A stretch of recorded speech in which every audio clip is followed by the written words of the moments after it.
YouTube? How's it going? Tweak Bigfoot back with another, I almost said Animal Crossing, another YouTube video. Today we're doing something a little different. I'm breaking from the Animal Crossing trend just for a quick minute, and we are playing some Call of Duty Black Ops Cold War. Now, I've been mostly posting Animal Crossing content. That's not to say I won't post other content. Like in particular, I did really good in this Call of Duty game. So if you guys check this video out, you'll see that I do pretty good. And you know what? There's a lot of cool games I could be playing. I got Game Pass, and I want to save that topic for another video. But I did get Game Pass, so there's lots of games in there I can play, and games with friends. So yeah. So be on the lookout for more of those videos. It's not always going to be Animal Crossing, just the majority of it. But anyway, that's not what we're here to talk about. Today we're playing Cold War.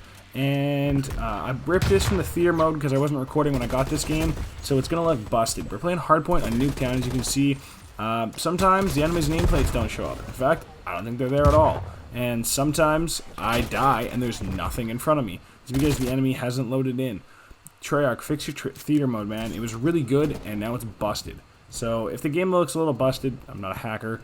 That's just the theater mode for you. Anyway, as you saw by the title of this video, I want to tell you guys a story. So I've lived like a kind of a funny life. I mean, everyone's got cool stories, and this is one of mine.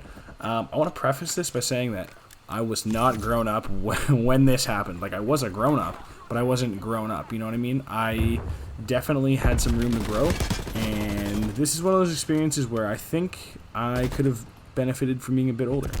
So as you can tell by the beginning of the video, or the title of the video, sorry, I emceed a wedding. That's right, I did MC a wedding. It was a unique experience.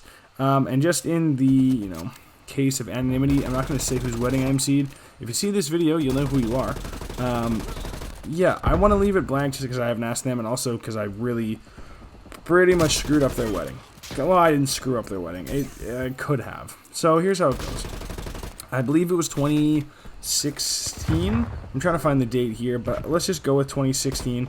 And someone from college, the college I went to, was like, hey man, we were pretty good friends.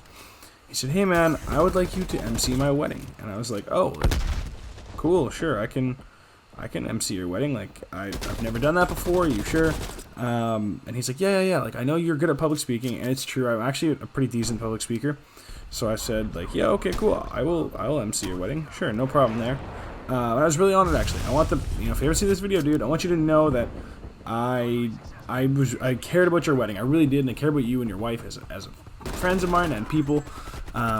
So I did care. But here's the thing: I wasn't grown up. I didn't know how you had to plan a wedding and plan the speech and interview the people to get interview the wedding party to know facts about them.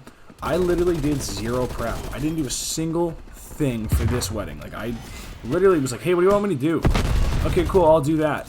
Didn't write a speech, didn't write introductions for the wedding party. I genuinely, as the day started, I was like, cool, what do you want me to do? And we had some stuff figured out from the beginning, but he's like, dude, just wing it, you'll be fine. I was like, okay, man, I'll do it. And we get up there, and the wedding party is, sitting there, and I introduce the bride and the groom is, the first time, saying, hey, or not the first time, I guess, but, hey, we're going to introduce you to the bride and the groom, and they came in with their wedding party. Super cool. You both looked fantastic. It was wonderful. The groomsmen and the bridesmaids all looked fantastic. It was wonderful.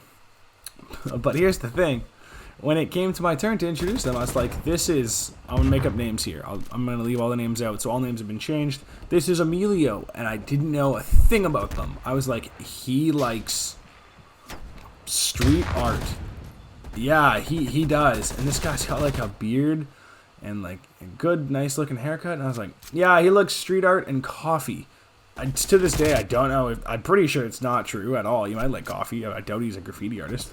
And I was like, yeah. Moving along the line, we got Egbert. Yeah, he also likes lacrosse and the outdoors. This kid lived in the heart of the city. There's none of that.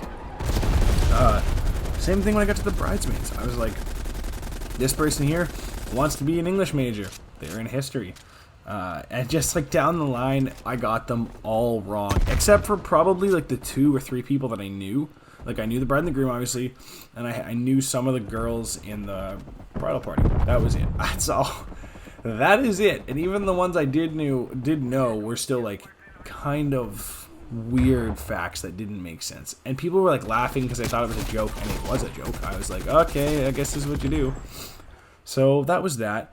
And then, I just kind of continued on with, like, the general MC stuff. I, again, didn't write a speech. Didn't have one. Didn't have any prep done.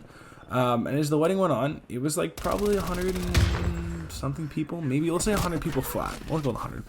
So, people are mingling, and the bride and the groom, their parents, like, hey, man, do you want to introduce the, hey, do you want to do this? Like, call for a dance. And I was like, no, I don't want to do that. Like, they're like, okay, well, can you, maybe encourage people to get up and dance? I was like, no. They're like, okay, well, can you do this? And I was like, no, I don't want to do that either. Like, I was the MC. I was the frickin' MC. It is literally your job to go and be like, hey, this person's gonna go up for a dance, or hey, everyone, let's move to the dance floor. Or like, hey, let's clear the plates because it's dessert time. Didn't want to do it. Literally did not want to do any of it. Ugh, even thinking about it makes me cringe. I just, like, it hurts my brain how stupid I was. So anyway, the wedding's still going on. Like, I just keep saying no to stuff, or I'd go up and I'd be like, hey, we're gonna dance now. Okay, thanks. And, like, just didn't put effort in. It literally got to the point that other family members just went up and announced stuff. They were like, hey, we're going to be dancing in about 10 minutes here, so I don't know where the MC is, but, everyone to the dance floor with 10 minutes. That's how bad I was. They were like, okay, this MC sucks. The parents overrid me, and we're like, okay, go ahead and just grab anyone that will do it. Literally, anyone with a voice will do it. And I was like, okay, that's cool. That's what an MC does. No, it's not. So, literally, the date's coming to an end. We've gone through all this stuff, and they're like, okay, Bigfoot, it's time for your speech. And I was like, what speech? Like, I didn't write a speech. So I just get up there, and I actually, did okay. I really did okay, but I was like, yeah, I love you both as a couple. I got to know these things. They're lovely. Made a few risky jokes that, I should not have done in front of the parents. Whoopsie. And the rest of the extended family and friends. And I just, whiffed the speech. It was I would give it a 60 if I was grading it. Like I said, I'm a good public speaker, but I was just so under pressure for the day, and I was like, okay, let's just do it. Let's just whip something out. So it was okay. It did okay. And after I went up and I apologized to the people, the bride and the groom, and they're like, oh no, dude, we loved it. We have really enjoyed having you as the MC. And I was like, are you nuts? I genuinely did nothing. It would have been better if you had no MC and a cardboard cutout of The Rock, and you were like, hey, this is our MC. It would have been better. A Spotify playlist would have been a better MC than me. I couldn't believe it. So I was like, thank you for everything, and I'm glad I could be here for you on your special day, but yikes, it was not good. And in the beginning of the video, I said I wasn't grown up, and I realize this now because for years I thought oh yeah, I did a good job. That's how you MC a wedding, and that's how you be a part of it. And I look back at it now, and I'm like, wow, idiot, just a big old idiot. And it's taken me a long time to think about okay, how do I want to do this video, and how do I want to approach it, and this is just the best way how. And much like the speech, I decided to just wing this one, and I've really enjoyed it. I like these stories. I have fun doing them. And they're just from my head, and they're things I've been through. I'm still friends with this bride and the groom to this day. I haven't emceed another wedding since, and I truthfully don't think I will get the option to for a while because of COVID. But hey, if anyone here needs an MC for a wedding, let me know. I'm actually a very good MC when I try. I'm very good at public speaking. So yeah, that is how I emceed a wedding. I didn't ruin the friendship. I didn't have the balls to talk to their parents after. I just kind of left. Poof, I didn't even clean up. That's how bad I was. I just left. Goodbye. So yeah, I emceed that wedding very poorly, and I'm so sorry. If either of you ever see this video, I apologize, because it was yikes. I'll tell you that. Anyway, guys, we're gonna come to the end of this video here. Hope the gameplay was good. I know it's buggy as heck and it looks weird, but I appreciate you making it this far in the video. If you want to hear more of these stories, let me know. I have so many funny stories from when I was in college, or funny things I did when I was in high school with Hypersloth, or just any. You want to hear stories? Let me know. I love doing them. I'll probably put them to Call of Duty or Animal Crossing, or just some kind of game in the background where I can just chat over it. But yeah, that's the video. Thank you guys so much for watching. I really appreciate it. Have a great day. Peace out.